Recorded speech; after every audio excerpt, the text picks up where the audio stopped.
Welcome to Nonsense Season 3, Episode 27, our big story and our second show of the week. I'm Jeff Parker. I'm Stu Little. This time we're looking at heating up the renewable energy game. Up next. Is any of it really renewable? I mean, the sun's going to burn out at some point anyway, right? I don't think energy can either be created or destroyed. Oh, I'm pretty sure you can create it. I'm no How do you create it? physicist, but I think he's in a box. Okay. Or is it more like a library? Like, can you only renew the energy twice and then you've got to return it? I'm pretty sure that is how it works. This is going to be about geothermal energy, right? Oh, that sounds delicious. And we have, in California, Yes. geothermal heated hot springs. Yes. Have you been to one of these? I have. Pants optional. They're pretty amazing. They smell kind of stinky. They smell like sulfur or whatever. But sulfur, especially after I'm there. We have them in Palm Springs. We have them in Napa Valley. We do. We have them all up and down the state. There's one in Big Sur. Murrieta. Is this a travel show now? Are we doing a travel? Yes. I think there's a pretty decent correlation between access to hot springs and geothermal energy and earthquakes. I think those things are loosely coupled because you've got plates sliding against each other. Okay, the Earth's hidden secret. Yep. Powering tomorrow sustainably. Let's go. I used to live out that way, deep in the Inland Empire.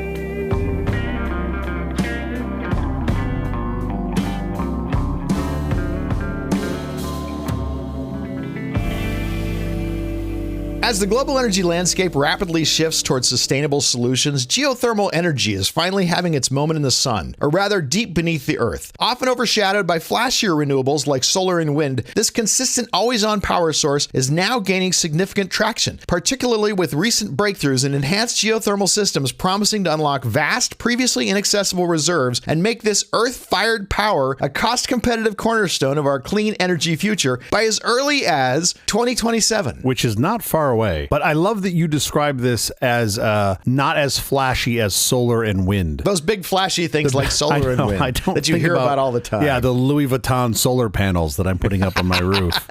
The very flashy ones. This is super interesting. I certainly, until we started talking about this, didn't know a lot about the geothermal power generation. However, I have always wondered why, especially in the States and especially California, we don't do really any localized geothermal heating or cooling, which seems to be like literally under our noses. You mean the shallow? Shallow, yeah. Yeah, where like you can cool your house. I think if you go down a couple feet, like 4 or 5 feet, it's pretty consistent 50-something degrees. 10 feet if you're in a really, really cold zone. Sure, but here in California, especially Southern California, you only need to go down 4 or 5 feet and you pretty much have a ground that is always going to be 50-something degrees. It's a giant heat sink. So it seems like, for just the cost of running a pump and not having to compress a Freon or a gas for your AC, you can cool your space much more effectively. And then even in places that get cold, that ground doesn't change. So you can still get your house temp up to about 60 degrees. So now it's warm. Yeah, you're warm in the winter, you're cool in the summer. And maybe you want to go farther than that, so you still have a heat pump or some other solution to heat it from 60 degrees up to 70 or 72 or whatever. But it's really fascinating to me that we just haven't embraced this at large. It seems like that's starting to happen, but it's always sort of surprised me. So this is a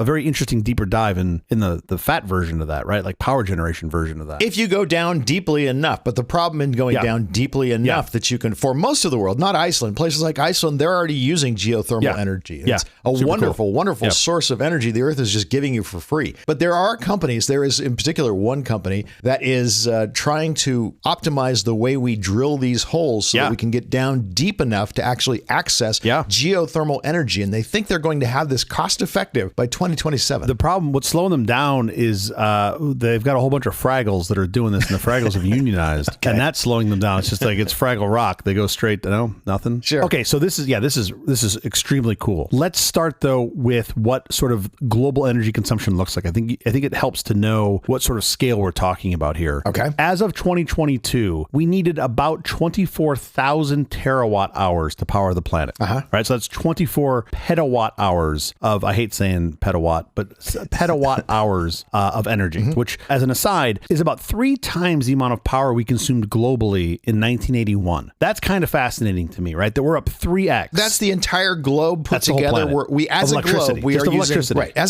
using 3 times the amount of electricity we're using in 1981. Yep, and think about the forces you have at work here. You have things getting more efficient, like certainly light bulbs are about way more efficient, 10% of the power consumption that you had in 81. We've gone from incandescents to LEDs, give or take. Yeah, sure, for sure. But you got a lot more people, and you've got a lot more people that have access to power. So, and have power needs. So it's very interesting that our power consumption has gone up 3x despite all of that. I would have thought it would have been less, to be honest. Has our population gone up 3x? What's the per capita use of electricity like? Oh, per capita usage has gone up. So right now we're at about 8.2 billion people, give or take, if you count them all. Mm-hmm. In 81, we were about 4.5. Almost doubled. Yeah. 80% more people. So you would think that just in population growth alone, you would have almost 2x the power consumption, but you have things that are so much more efficient now than you had then. I think the real delta here is you have so many more people that have a living condition and access to power and access to capital to buy things that use electricity. Sure. The point here is 24,000 terawatt hours of power is about what we need globally. The vast majority of that, so last year, 2024, we generated about almost 31,000 terawatt hours of power globally. A third of that came from coal. Again, this is globally. A third of it came from coal. Mm-hmm. About a fifth of it or so came from natural gas. And then you get into some of the renewables, hydro, nuclear, wind, solar. But the big chunks are coal and natural gas. That's where most of our electricity comes from. Sure. It's amazing how small the rest of it is. Super small. About half of it is just coming from coal and natural gas. Yeah. Still, as of 2024, the concept here is like at some point that runs out, right? Everything runs out. I get that. The sun's going to melt, implode. We're all going to die. I understand all of these things, but you're going to run out of coal and natural gas before anything else. Before you run out of sun or waves or wind, you're going to run out of coal and natural gas. Mm-hmm. Those things are going to disappear. What folks have been looking at is how do you use these geothermal resources to make electricity? And this is fascinating because as it turns out, relatively speaking, you don't need to go down very deep to get a significant increase in temperature, which then allows you to, what a layman like me would call push a turbine. Boil water. Yeah, it's really a lot more complex than that, but effectively push a turbine, which is how a coal-fired plant works, right? A coal-fired plant, you're shoveling coal in to superheat effectively a water, some sort of liquid solution that then pushes a turbine. Most nuclear reactors work the same way, which is really fascinating to me. Like at the end of the day, you're just boiling water. That's how most of these systems work. By the way, that's kind of a cool thing because people like Quaise, the company Quaise, which is a project that came out of MIT and is now a company that has funding, they are figuring out how to use the same generators, the same turbines that were being pushed by natural gas and coal, and now they want to be able to push them with geothermal energy. So those guys are super bleeding edge. Let's come back to them in a second. Even before their technology has started to show promise, we sort of believed with existing technologies we could get to about 15% of global electricity demand by 2050. Mm-hmm. We actually think that's accelerating. We think that we can get more of that global energy demand out of geothermal because of some of these advanced technologies, which is really amazing. And when you say advanced technologies, what you really mean is drilling. Well, that's the hard part, right? So you need to get down really deep in most places. Now, some places are closer to these hot temperatures in the crust than others. In California, you've got it all up and down the state. You've got access to it. Not quite as close as places like Iceland. So Iceland, where you've got very hot water, very close to the surface. They've been, since the 70s, they've been leveraging geothermal power. Yeah. And this manifests itself in a couple ways. It's not just electricity, which is primarily what I wanted to talk about today. They also give you a hot water heating system. So as a homeowner or as a commercial building, you don't just get a electric feed from the city and a freshwater feed. You also get a hot water feed. It's a non-drinkable water, but it's superheated. Yeah. And it's incredible because now you can use that. You run your fresh water through it, through a little heat exchanger. You've got hot water. Yeah. You've got radiators in your home. You run the hot water through that. You've got heat. It's really incredible. Do they make it so you can actually get to the liquid to actually try to drink it if you wanted to drink it? I would assume it would be very acidic. Oh, I'm sure you could. You can also get to the electricity and put it across your heart. It doesn't mean you should. Okay, but I mean, the way that if you're using the system the way it's meant to be used, it's a closed system. They're not giving you access to it. No, I don't believe that to be true. I don't know what happens to the waste product. I don't think you return the waste product to them. I think you dump the waste product out in your sewer system. So effectively, I think you have access to it, but I don't know the answer to that. Interesting. I don't know why they would want it back. It would be a cooler version of what came. Yeah. It's not a closed system. They're getting this out of the earth, but I don't know the answer to that. What's cool about this is you have superheated water at your disposal and you pay something like, I think when I looked this up, it's about 2.5 cents a kilowatt hour for the effective same amount of energy that you're getting out of the hot water, which is amazing. In New York, instead of pumping around hot water, which was harder to pump around, they would pump around steam and it would give you heat. Same idea. Yeah, the steam was made by burning rats. Is that right? That's how that worked. They put rats into it. Yeah, I think so. I'm not sure. I'm not a New Yorkologist. Okay, so you dig a hole down, you get to the super hot water. How deep deep do you have to dig down that's to get the to the magic. super hot water? It depends on where you are and how hot you want to get said water. It seems like, I think the numbers are something like you get about a 25 degree centigrade increase in temperature for about every kilometer down you go. Like roughly speaking, it's something like that. That's a big increase per kilometer, although a kilometer is a long way. It seems like a really big increase, right? Yeah. For perspective, the deepest borehole we have that is man-made is around 12 kilometers deep. And this was dug over decades. This is the Russian thing. Yeah, the Russian, I think it's called the Kora borehole. They were doing this mainly as a research project, trying to figure out how deep they could get and things that would happen. Their last goal was to get to about 13 and a half kilometers. They got pretty close. They got to like 12.6 kilometers down, but it's incredibly difficult to get this deep. It's very hard to get. The rock gets really, really hard down there. Rock gets hard, and then you've got just all these problems that are with classic drilling where you're breaking drill bits and things are getting stuck, and then every time you do that, you've got to pull. Imagine pulling 12 kilometers of drill string out of the ground. Like, oh, this just sounds terrible. It's forever, yeah. And you basically pull that out like, I think it's something like, 30 meters at a time. Also, you have to line the hole with some sort of concrete or something that's going to keep the hole from caving in on itself. And some of these, so when you get into these very hot areas, I think this is like stuff that's north of 600, 700, 800 degrees centigrade. When you get into water that is that temperature, there's some really interesting things that happen. First of all, they call this supercritical liquid. So the water is indistinguishable between vapor and plasma, right? It's in this supercritical state. And typically it's very acidic, which is a challenge. They had this happen in Iceland where they accidentally hit like a magma pocket and they ended up with this supercritical water that I don't say they didn't know what to do with, but they couldn't handle. They ultimately had to seal the well. Fill it in quick. Yeah, they had to fill it in quick.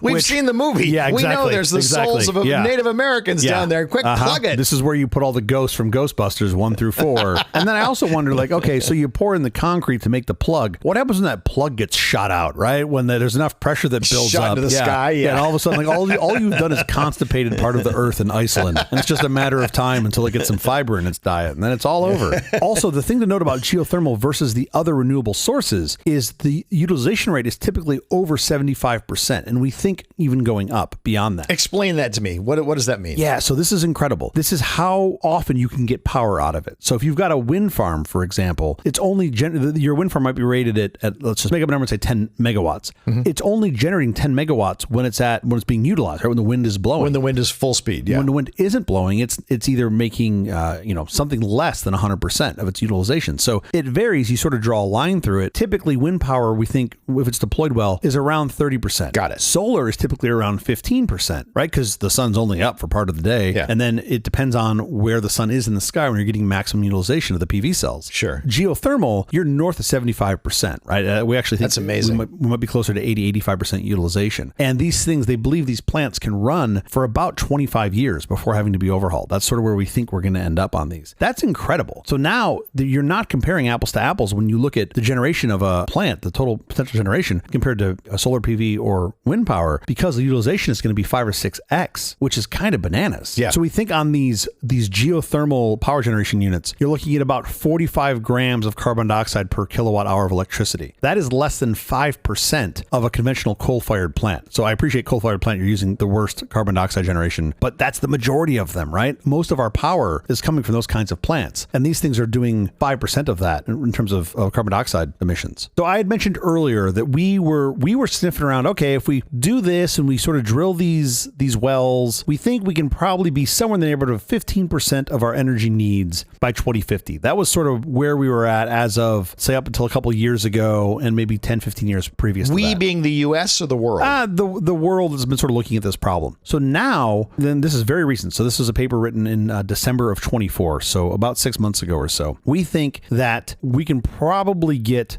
next generation geothermal systems to generate electricity at around 140 times what our current needs are, which is insane. That's an enormous amount of electricity. 140 times. Now you're thinking about like using thermal resources at depths below 8 kilometers. So that's going to give us a ton of power, but it's an area that's hard to get to. And this change has happened because we've got new drilling technologies that allow us to not use drill bits, but rather just to evaporate the rock. So you can get to 8 kilometers without new drilling technology. It's it's just really expensive. And then you got to make sure you're hitting a place that actually has what you need, specifically this supercritical water. And it's very interesting because you get a lot of alignment with oil and gas exploration. It's very similar. We've done a lot of work in that because we've had it sort of an immediate payoff, right? If you drill down and you find an oil pocket, like it's you're good to go. Bubbling tea, right? Black crude, bubbling Texas tea. Texas tea? Whatever grandma said on the drive to Beverly Hills. A combination of data science and machine learning combined with existing sort of gas and oil exploration has helped us figure out where to go. So that's made it better. And then you've got these advancements in technology on the drilling side. And I'm putting drilling in quotes here. Our listeners can't see that because in the past, you've got basically what is a drill bit, and then you hook it up to a drill string. You use some really clever contraptions to help this actually work, and you just keep going down. You keep adding drill string, you keep going down. It breaks, you got to pull it out. He says drill string. What he means basically is big pipes. Big pipes. That they're connecting end to end to end to end. It's really fascinating that works at all. Right. But they've figured out how to do that. So now you've got a handful of companies that have been looking at doing this in a very interesting way. And typically what they're doing is either melting the rock or vaporizing it. Yeah. And the one that Jeff was talking about earlier is vaporizing the rock. Again, this is one of those things where I had to read 3 times with my eyes to make sure that it said what it said, which was they are vaporizing the rock. Oh, I'm going to put a link to a video in the show notes. You can actually see it done. You can actually see in the lab as they are vaporizing rock. And the technology itself they're using to do it isn't really new. It's something we've had in labs for quite some time. They've used it in nuclear research. They've just sort of tweaked it and started applying it to rocks. Yeah. And you have these interesting byproducts that come out of it. So I think the way it works is you vaporize the rock. You've got a pressurized system behind the laser effectively, and that's pushing the rock vapor outside the laser because you don't want the rock vapor to... It's blowing a gas down. Blowing gas down. So basically turning into like a plasma. And then that rock vapor is coming up the outside of the bore shaft and making effectively a casing, right? It's like it's making the drill casing, which is really amazing. Whereas previously you're pumping in concrete to make a shell. Yeah. Now you've just got this rock material, which I don't think we know enough yet to know how durable that's going to be. But in theory, it's the same. It's been holding the water in for bajillions of years anyway. It's probably more durable than we mix up on the surface and try to pump down to 10 kilometers. So it's really fascinating. Where we are at currently before these advancements is you're looking at like give or take, you've got about 96,000 gigawatt hours. So that's 96 terawatt hours of electricity that we generate per year at about 67% capacity. So that's less than 1/3% of the world's generation. And there's a lot more of these things deployed. You've got them in a lot of countries that are very well positioned for this. So Indonesia, the Philippines, Turkey is another example. Kenya, Iceland, we talked about, El Salvador. There's more in the US than I thought. There's a decent amount of power generation in the US and people that have been actively talking about exploring this. But if you can get down deep enough with these lasers, it opens it up to just about everywhere. So you mentioned Quace earlier. These guys are sniffing around the roughly 4,200 coal plants around the world, of which already 1,000 of them are retired. So most of the operational coal plants are in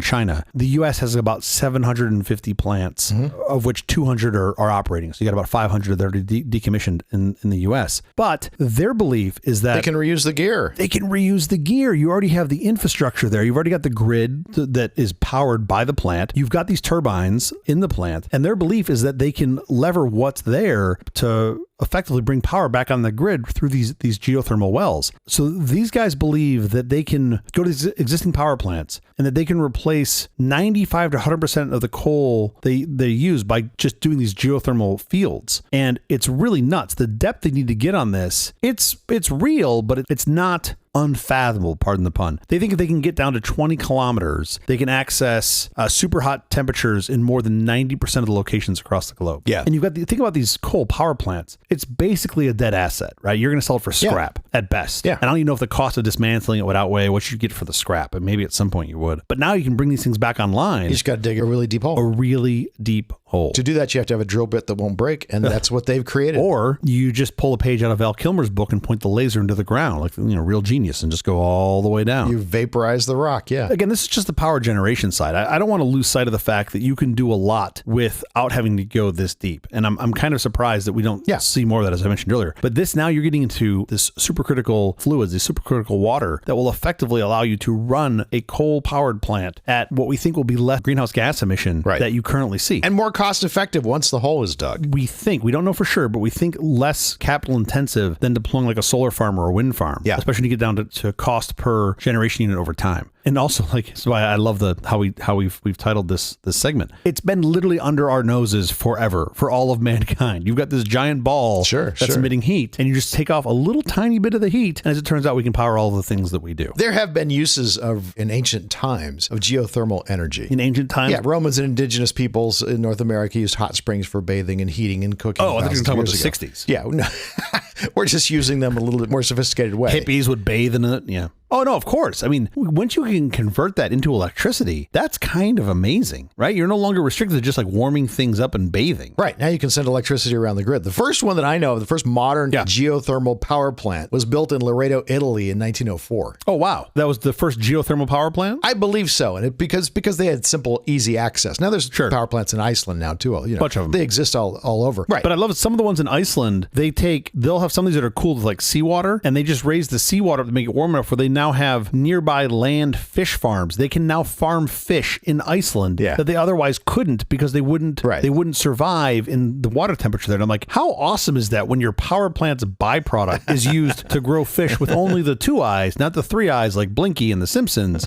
just the regular 2-eye fish. Pretty impressive. Actually, I don't know how many eyes they have. I'm assuming it's 2. Mm-hmm. Your output from these things is just warm water. Well, have a hot spring next to it. Could be highly acidic water, but yes. Oh yeah, not for people that you like, people that you don't like. You might think about having a closed system where you're replacing some the water of these back down. So some of these are closed systems where it's a cycle. So you've got the hot water that comes up. They use it much like a primary cooling stage of a nuclear reactor. Mm-hmm. The hot water comes up, you transfer the heat out of it, then you send it back down, and it goes in a loop. We're talking about going down 20 kilometers, 20,000 meters. Going down 20 kilometers, yeah. And how hard that is to do. Meanwhile, we are literally flying things into space that are millions of miles away. We can do that, but 20,000 meters down is hard. Also, for perspective, the Earth, the diameter of the Earth is almost 13 million meters. Uh-huh. So we're talking about going 20,000 meters down and how inhospitable that area is. And just like, you haven't even scratched the surface of the planet. Sure. Well, you've literally just scratched the surface of the planet. That's exactly what you've done. That's what you've done. It's like barely made a gouge. Yeah. A little tiny bit. And it's so hard for us. And it's like, well, just go a little deeper into the mantle. Just get the really hot, get the hot iron ore out. It's easy to forget we live on the crust of molten liquid rock. I know. It is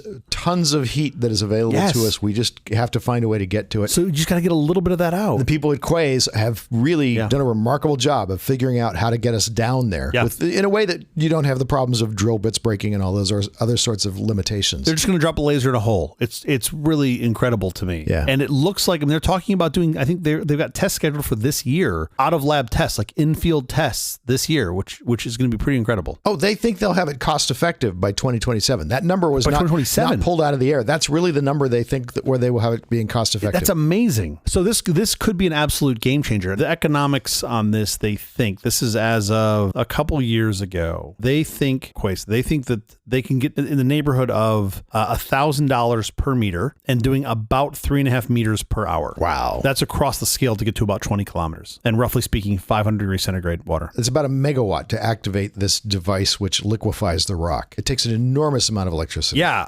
So I guess that becomes part of the question is you're going to use a bunch of electricity to get down there. What's your recovery time? You just the wells can't be too far apart. You use the power from one well to power the next, and you just keep hopscotching your way across the country until you get there. That's pretty incredible, though. I just thinking about electricity usage to vaporize rock at $1,000 for a meter. Like, you could have told me that number was 2 orders of magnitude more, and I would have been like, oh yeah, that makes about sense. Sure. Yeah. So you need like $100,000 a meter. Yeah, sure. You're vaporizing rock. You need like $24 million to dig a hole. Yeah, exactly. Like a very deep hole. That seems like not an unreachable number. It does not seem like an unreachable number. That is correct. So this is pretty cool. So I guess at $1,000 per meter and you want to get down 20 kilometers, they think that's a $20 million hole. Yeah. That's impressive. Because previously we thought digging a hole at half of that would have cost about the same. And in many cases, you'd get partway through the project and you run out of money and you'd abandon it like Russia. Well, yeah. Or the drill bit would get locked up and stuck. Well, that's why it's faster. This is a much faster way to do it because then you have no drill bit that's ever wearing out. In theory, yeah. I have to believe there's going to be some cases that are going to be going to slow you down, but they're going to figure it out. Pretty amazing. I can't get over the idea of lowering this thing 20 kilometers into a hole and just like it just digs itself and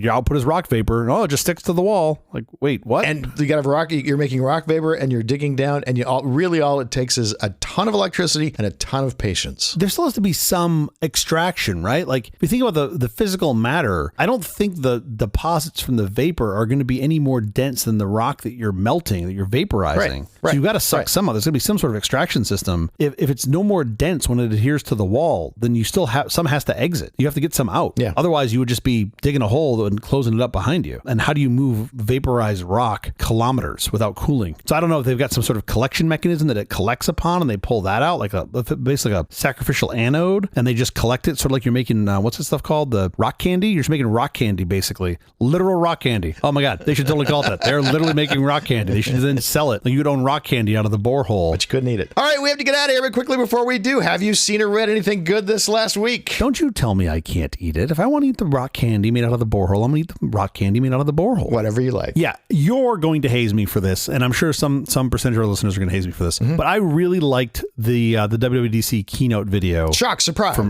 this week. I know. I'm really not a shill. I promise I'm not a shill. I'm just glad I was sitting down when you told me. The open...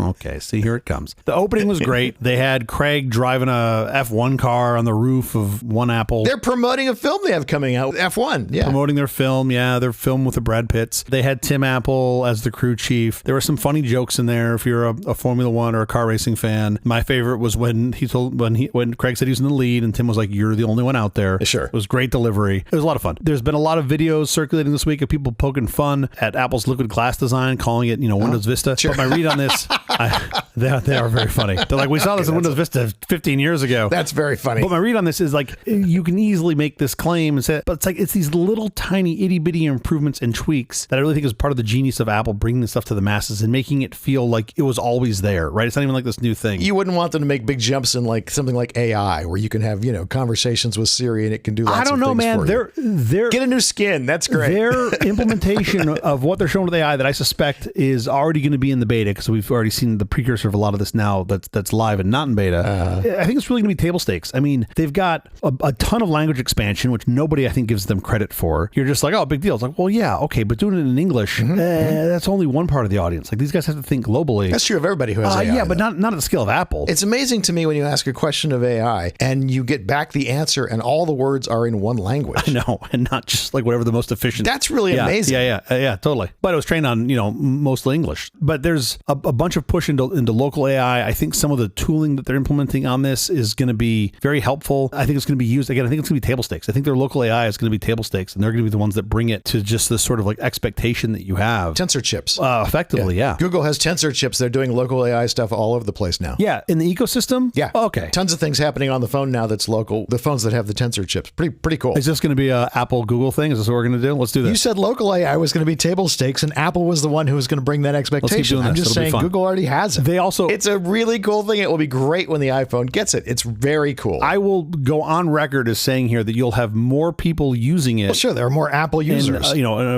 effective manner, a faster uptake than you have with Google. For sure. It's a much bigger audience. But they also they improved the phone. And I was like, you haven't touched this thing in years. I don't really know how you make the phone better. And they seem to add some things to the phone that I think are going to be great. Make it not ring. I know that's the one feature I want is like just turn it off. Like just delete the app and then your phone doesn't ring anymore on your iPhone. Their smart call screening I thought was really good where it does like call screen. Sort of real-time call screen. Their hold assist. Hold for me is great. I don't know how that feature hasn't worked its way up the list sooner, but I think that's fantastic. Boilerplate stuff like making spam better in messages and having like a separate, I don't know who these people are. It goes into a separate list. Goes into a spam folder. Basically goes into a spam folder. So to speak. Effectively. Yeah. Then there's a new state where you can mark people as known or unknown without adding them to your contacts. And I thought that was, again, it's these small things. But all of this stuff seems to be, I shouldn't say all of it, but it does seem like a vast amount of it is exposed via API. And I do think that is probably one of the best things that I see them doing is so you can lever these things on the platform. And then one of the things that I want to highlight is their 360 content consumption for Vision OS. I'm very excited about that so that you can because I take some 360 content, typically you got to flatten it out. And there hasn't been a great mechanism to be able to consume it in its native form. And I see them doing this. I think everyone else is going to do it in short order because I don't say it's the future, but it's a great way to consume content. So like MetaQuest? And this is something that I know you've talked about and used quite a bit. I'll be curious to see. I'm assuming this is going to be a sort of cat and mouse game. So the AI powered scanning and like contextual awareness of a picture or of a video and a screenshot. I think that's really compelling. It's something I use now all the time for OCR and being able to take a screenshot of, someone who texts you something or you're on some, you're on some Instagram feed. There's a picture of someone who's doing a potluck on this day and you can screenshot it and automatically adds it to your calendar. That's really compelling. And I'm assuming everyone's going to get better on that across the board. So anyway, I was excited about it. We'll see when it comes out, and they've simplified their naming. So I got no complaints. They simplified their naming? They did. They're just going to use a year. Thank God. I don't have to remember it's WatchOS 12. I can tell you from experience, you will enjoy many of these features a lot. You clearly are not as amused with WWDC as I am. What have you seen? I saw a documentary from Netflix called Inside the Mind of a Dog. Ever wonder what your furry best friend is really thinking? Beyond the tail wags and puppy eyes lies a complex world of emotions, intelligence, and instinct. Netflix's Inside the Mind of a Dog is a groundbreaking journey into canine cognition, revealing the science behind their loyalty, learning, and love. Cutting-edge research unveils the surprising secrets of our most cherished companions, including their ability to reliably smell things like COVID and cancers in humans. You'll never look at your dog the same way again. Inside the Mind of a Dog on Netflix now. Is this like basically Up? Is it like the talking thing on the movie Up where the dog could effectively talk? Like they're effectively doing that? They're not making the dog talk, although there is a rather clever thing where they've taught certain dogs to push buttons to say phrases, and the dog actually kind of can communicate using the push buttons. Wow. Very sweet. Yeah, see, this is what concerns me is when they do this and you do get one and you put it on your dog. When I come over to record this show, he just looks at me and he's just going to be talking about how, why is the giant bacon-smelling piñata here?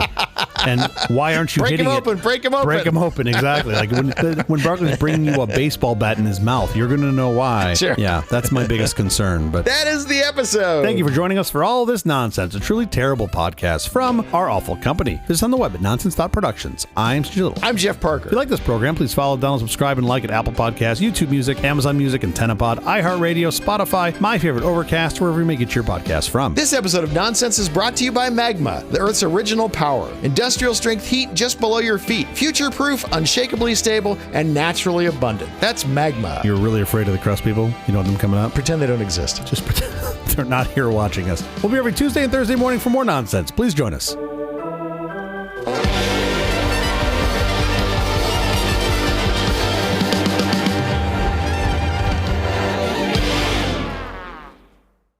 Have we made it? Did we make it through our first non-explicit episode? I don't know. I think so, but I also find that hard to believe. These shows are a lot harder to do without swearing. Yeah. I've just pretended there's been a nun standing behind me with a ruler the entire time. Oh, that's your own little fantasy. Everybody's got a kink.